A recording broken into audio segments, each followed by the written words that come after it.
It does make city operations more efficient and less costly, and I think taxpayers should actually be pushing for this. Let's go to a caller in Red Bank.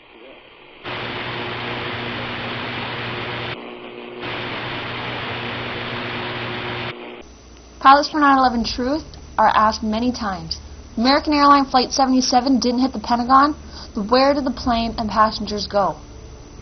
We feel that this is an excellent question considering the mountain of conflicting evidence for the impact.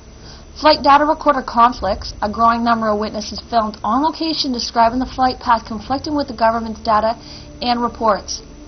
The fact that the aircraft parts were never positively identified for all 4 aircrafts combined, with a commission who is, quote, set up to fail. It is clear that we need to be marching up to the steps of the Capitol and asking that very question. As we have seen based on obstacles and topography, the flight data recorder and aircraft limitations, the attack on the Pentagon is impossible for a 757 as alleged by the U.S. government. Positive identification has never been established for the parts found, nor have the records been kept by the NTSB or FBI. Many unpublished witnesses conflict with the government's story regarding the flight path, and it is clear that we're not mistaken. The list of witnesses is growing thanks to the relentless efforts of the Citizen Investigation Team. Why isn't Congress investigated such conflicts? Why was the 9/11 Commission set up to fail?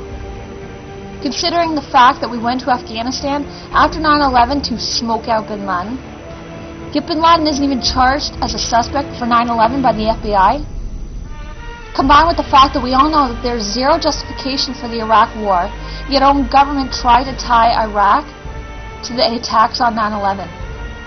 Let's not overlook the fact that 9/11 is the catalyst for creation of the Patriot Act, Military Commission Act, illegal wiretaps, free speech zone, with an increasing police state arresting those who are responsible for our checks and balances.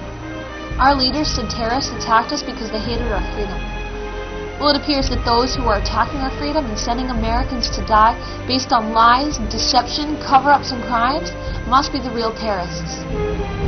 Those who make excuses for such people, those who spend all their time attacking others, who question the government's story, attempting to character assassination, intentionally distort, spin, lie, and deceive to justify such policy in an attempt to cause confusion, sophism, and distraction from the truth, hopefully will rethink their position.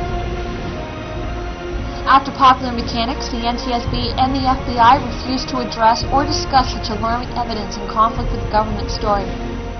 We offered anonymous internet experts a chance to argue their points. These are people who spend their day and night behind a screen attacking anyone who questions the government story, including family members of the victims, first responders, and survivors. Not surprisingly, every single internet expert who makes the excuse for the government story behind their screen have declined debate. The list of reputable people with questions regarding 9/11 is growing. After all, 9/11 is the reason for everything happening in our world today, and the government isn't forthcoming with the answers. It is perhaps a good idea to find out exactly what happened. The enormous amount of conflicting reports regarding the events of 9/11 do not justify the current world we live in and the sacrifices everyone has to make, some more than others. There isn't any excuse.